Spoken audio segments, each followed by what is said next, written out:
Скажите, пожалуйста, как вы оцениваете распространение русского мата, обсценной лексики в повседневной речи литовцев и в обществе в целом, независимо этнически?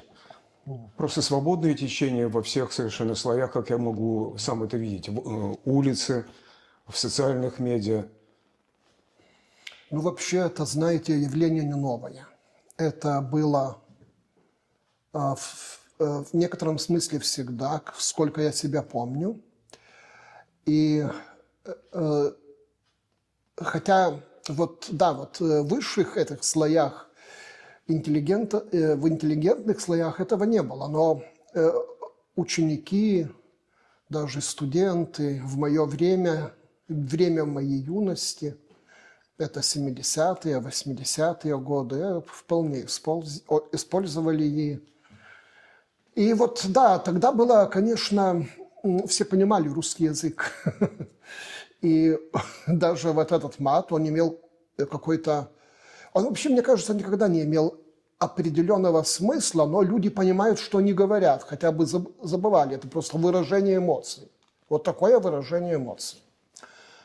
Вот наше время, да, немножко странно. Ну, конечно, странно, что стал мат и на сценах. Вот, например, знаете, я однажды в интернете прочитал интересную мысль, что вот этот комик, ну, наверное, самый лучший литовский комик, я не буду говорить фамилии, потому что он очень мало мата использует.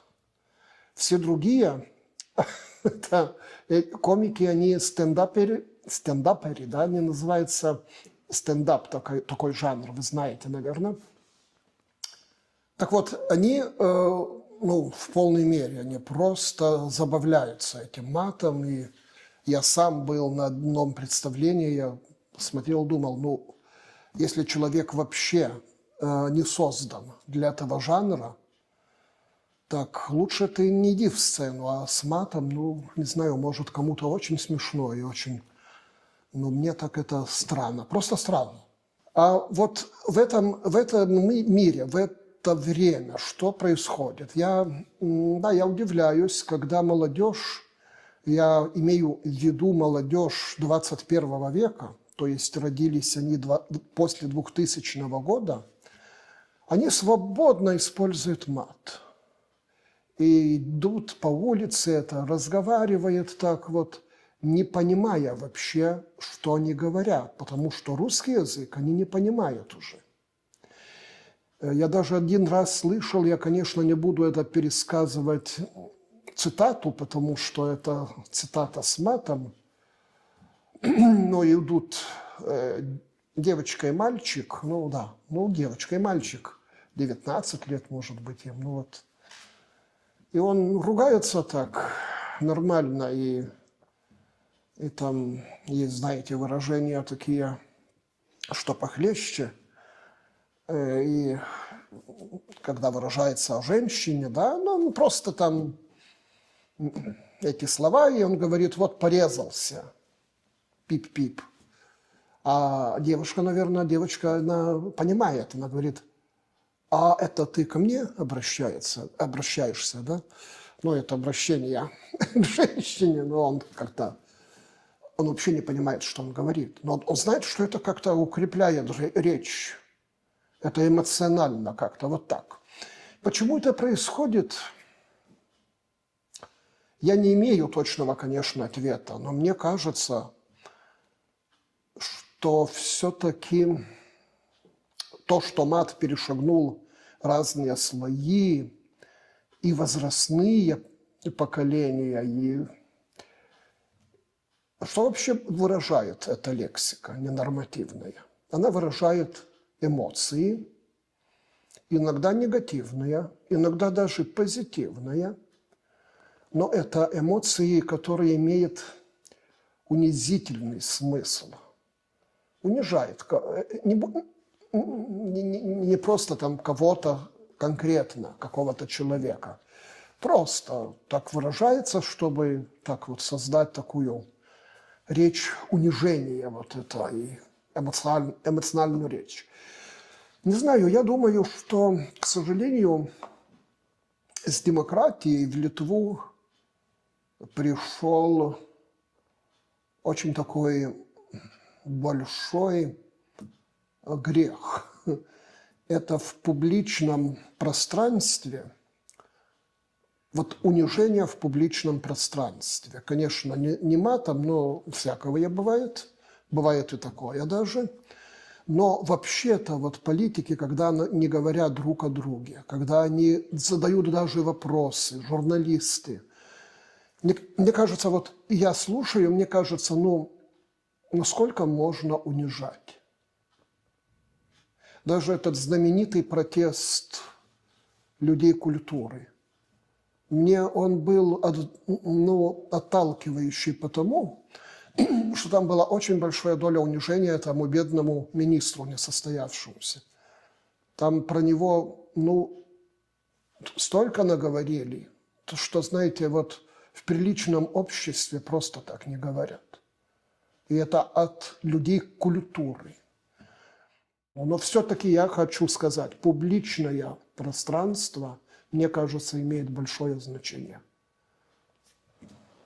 Я слышал и не раз вот такие вот высказывания, что, дескать, литовскому языку не хватает агрессивной, эмоциональной, экспрессивной вообще лексики, словаря такого. И поэтому, собственно, русский мат так широко и живет. Потому что просто не хватает вот такой выразительности в литовском языке. Как вы относитесь к этому? Но знаете, вообще доля правды в этом есть.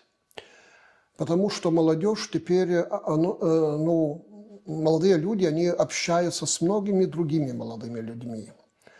Они вливаются в это глобальное пространство. Эмоции зашкаливают. И я слышал, я не зря слышал, как они между собой разговаривают. И да, доля правды может в этом есть, что в литовском языке нету таких выражений, которые бы отвечали их эмоциям. Но мне кажется, более важный вопрос, почему эти эмоции выплескиваются, почему они вот так вот свободно гуляют, что в этом такое? Потому что это, мне кажется, вот причины надо искать в общей социальной среде, вот что я и говорил. А чем это выражается? Вот мне интересно, как это передалось, и как это передалось, когда русский язык сам, хороший, красивый русский язык, поэзия, да, забыт русский язык, как забыт, молодежь не Осталось понимает. вот такое. А вот такое осталось. Вообще, я хотел вас спросить, может, вы знаете, а этот мат не татарского происхождения? Я слышал такую теорию. Да, действительно, есть такая теория, что это словарь или набор слов такого татаро-монгольского происхождения, тюркского, может быть, отчасти. Это все перетекающие, в общем, такие словарные пространства языковые. Просто что-то вот в этих матах есть такое, да, выразительное, понимаете? Все-таки есть, я не могу этого отрицать, потому что вот даже в Польше его используют, да? Дальше, Польша такая была соцстраной, но вот интересно, я где-то читал, я не знаю, это правда ли, что в английских портах тоже его используют. Правда ли это? Я не знаю. Но там есть свой собственный тяжелый, очень тяжелый Есть, и очень есть. прямой грязный язык, не тот, который мы обычно в фильмах где-то слышим. Не знаю, может они, у них есть даже этот грязный язык. А в литовском языке точно нету таких грязных слов. Я думаю, вот сейчас я вас слышу, думаю, что вот такое самое выразительное, что на литовском языке сказать. Рупужи, щитонес. Скажите, пожалуйста, как вы думаете, есть ли последствия вообще, если есть, то каковы? Вот этого внедрения из жизни чужого, безусловно, природно чужого, совершенно грязного, жестокого, на самом деле, не просто агрессивного, жестокого словаря, последствия существования в литовском языке, который абсолютно другой, это любому понятно. Да. Ну, это, конечно, загрязнение самого языка и загрязнение, которое происходит не только на улицах, на всяких перекрестках, в парках, да, но и литературное. Потому что когда уже сегодняшние авторы пишут про молодежь, про молодежную речь, они без этого не обходятся. И это в некотором смысле внедряется язык, который уже используется в художественных произведениях. Это, да, это опасно, мне кажется, но, знаете, с другой стороны, язык – это живой процесс. Ну, никак мы не можем, я не представляю, что нужно делать, чтобы этого не было. Я сам рецепт не имею. Потому что живой процесс. Я вот теперь слышу, когда разговариваю иногда с молодыми людьми, не со всеми, не все этим повреждены, но все-таки люди, которым 16, 20, 22, да, вот так вот, очень молодые.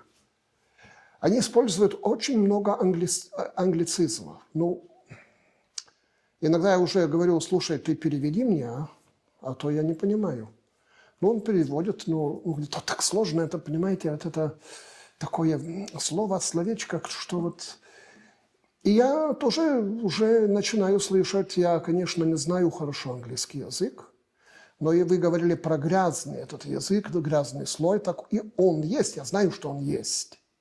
И я тоже сомневаюсь, что в английских портах матом там кроет, ну, потому что, наверное, есть свое.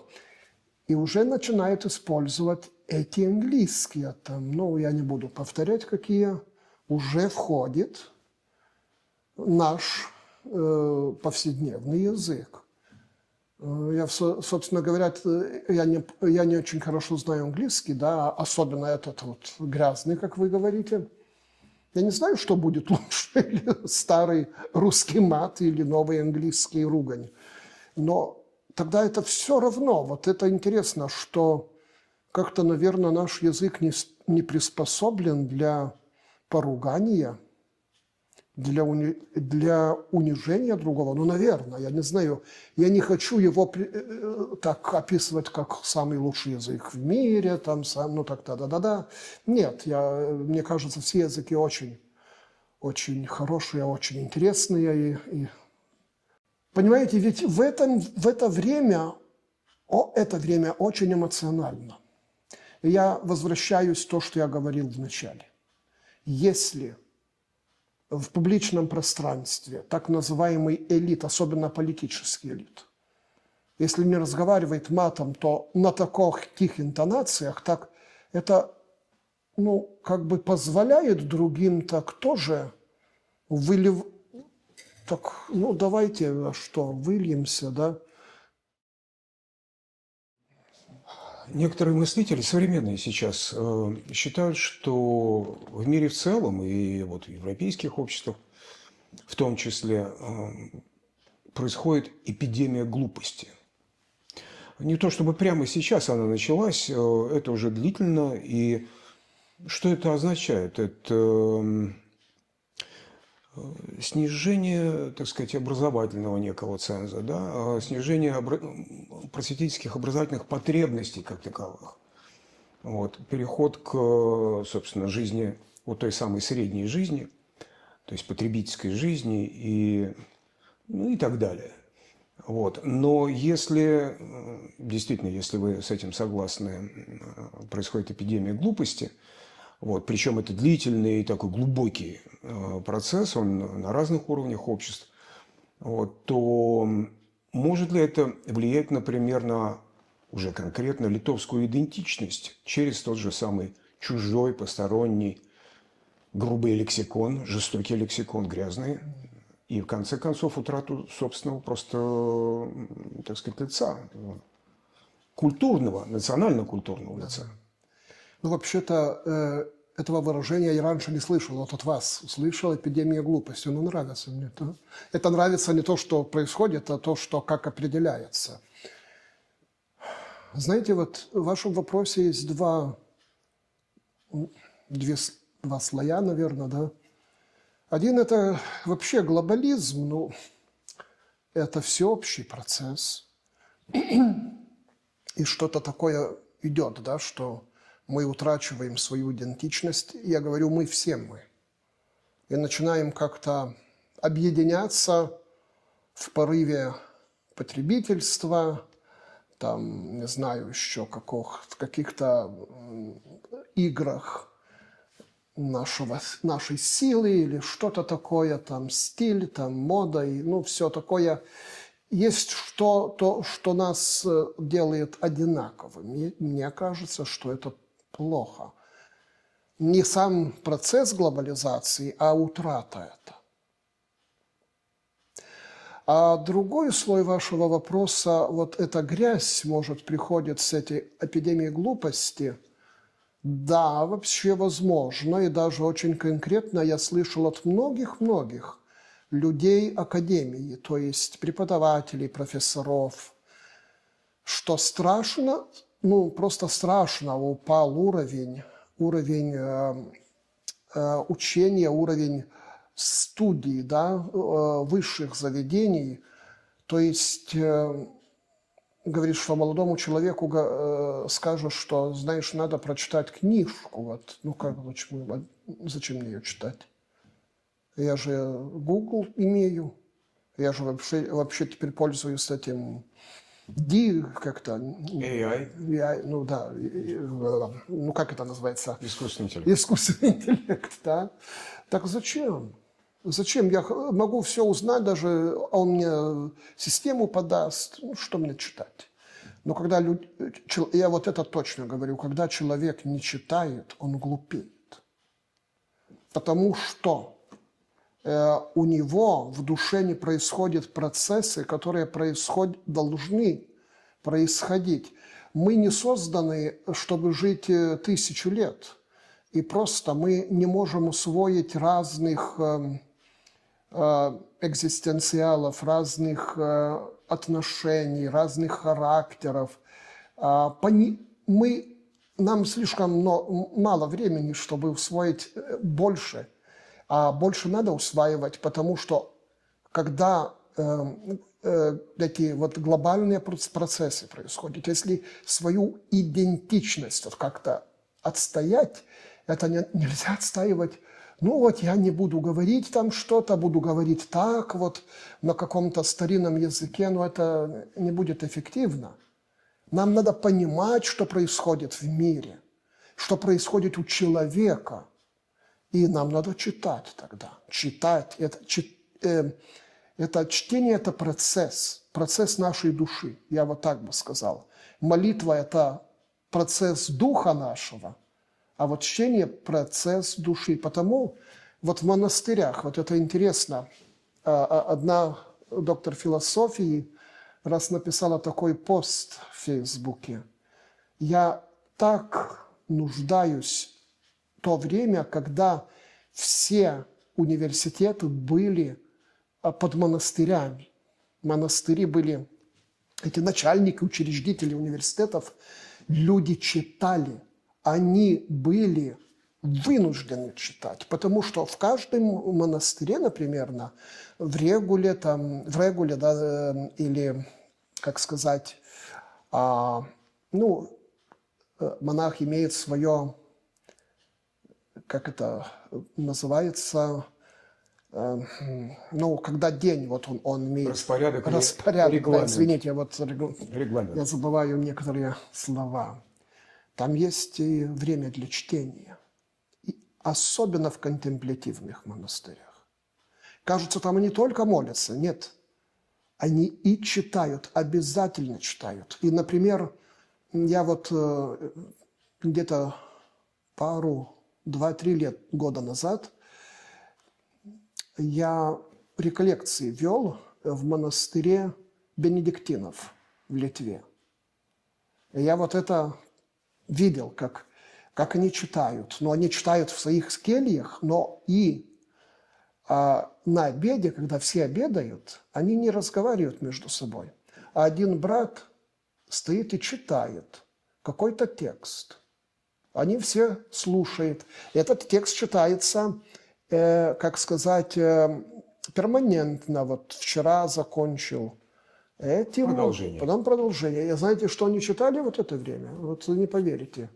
Книгу Томаса Венцловы «История Литвы для каждого». Там, мне кажется, так называется. Да, есть это, да. Да? 2 тома, да. Да, вот они прочитали вместе, но в своих кельях они должны читать и в своих кельях. Понимаете, что чтение – это глубокий душевный процесс. Самое смешное, что именно эту книгу с разрешения Томаса Венслова я второй том, первый, к сожалению, не мог, публиковал в продолжении прямо по каждой главе, вот так, как вы говорите, там перманентно, так же и я, в общем, еженедельно выкладывал. А все. как вы в подкасте? Нет, не подкаст, это в медиа, социальном Что? медиа. В социальном медиа у себя, в каналах.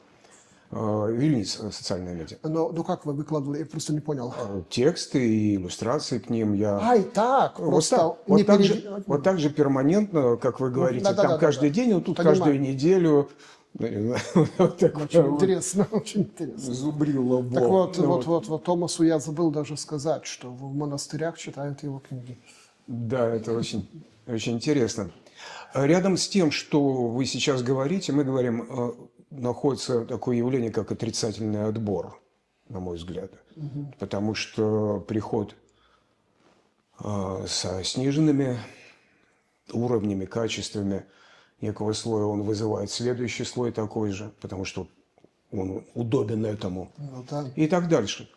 Но скажите, пожалуйста, это я бы не хотел, чтобы звучало банально, церковь практически, вот вы сами уже об этом сказали, но в стенах монастырей. А если для мира, для широкой обычной жизни, церковь что может сделать? Для того, чтобы не потерялась эта уникальность. Ведь идентичность для меня, национальная, культурная идентичность – это уникальность. Уникальность образа мышления, уникальность всего багажа знаний, в конце концов, поколенческого багажа. Что сделать? Ну, мне кажется, церковь церковь не для того создана, чтобы как-то охранять культуры разные, но это очень большое дело, культура страны, народа, да, национальность. Даже вот в Библии там написано, что когда уже придет конец света и будет заново и новое небо, и новая земля будет, да, и тогда в Новый Иерусалим все народы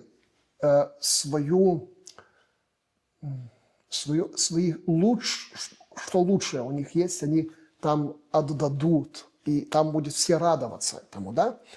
Так вот эта мысль, она, конечно, для церкви очень важна. И что мы можем делать? Я говорю, мы как церковь, да, мы можем... Мне кажется, очень важно, чтобы переводы Библии, Библия – это очень мощное слово. И чтобы они были разные, их было чем больше, тем лучше. Потому что эти переводы, да, с еврейского и с греческого языков, эти языки очень такие, в которых кроются большие смыслы в одном слове. Знаете, вот переводы Библии, слава Богу, у нас теперь, у некоторых уже Новый Тестамент имеются разные переводы в Литве. И мы можем сопоставить и посмотреть. Вот посмотреть, что такое есть слово, которое переведено в одном переводе по-другому, потом там по-другому, и открывается очень большое такое пространство видения литовского языка. Так это Библия. А потом вообще мне кажется, церковь должна сопутствовать тем, которые читают. Вот, например, я учу людей, это учу, ну как сказать, они взрослые люди, которые готовятся для крещения, для первой коммунии, ну как это на русском? Причастие, да, и еще есть это таинство, как на человека ходит Святой Дух, это сутвиртинемас на литовском, а как на русском, даже не знаю. Но это, наверное, ну не знаю, не помню этого слова. Но это взрослые люди. И в этой программе, что я провожу, я уже 20 лет работаю, каждый год много людей собирается. Я каждый раз в осень думаю, ну, в этой осени не будет уже столько, ну, сколько можно, сколько их есть некрещенных, те, которые не пришли к первым таинствам. Ну, в этом году абсолютно столько много, что я даже ахнул. Ну, каждый год много. Но они должны прочитать одну книгу на литовском языке. И эту книгу, конечно, христианского содержания, но все-таки они должны ее прочитать, и мы ее обсуждаем потом. Каждый, кто готовится в моих курсах. Также у нас в костеле и в других костелах, я знаю, есть кружки Библии, где вместе читаем Библию. Хочется вот понять и приобрести вот этот вкус чтения, не слышания. Ну, я слышу, говорит, ну, зачем мне читать Библию, если я на месте слышу это? Нет, ты должен читать, потому что через глаза твои приходят главные информации. И даже вот, когда с человеком говоришь по телефону, ты можешь там всякое наговорить, а вот в глаза смотришь, и уже другое. И это, мне кажется, идентичность, как вы говорите, это вот на отношении строится. Нам нужно в этом потребительском таком большом, таком изуродованном в обществе, ну, так, в больших масштабах, нам надо сохранять отношения с Богом, с людьми, говорить и читать. Вот это что-то такое похоже на рецепт, но это не рецепт, это просто предложение.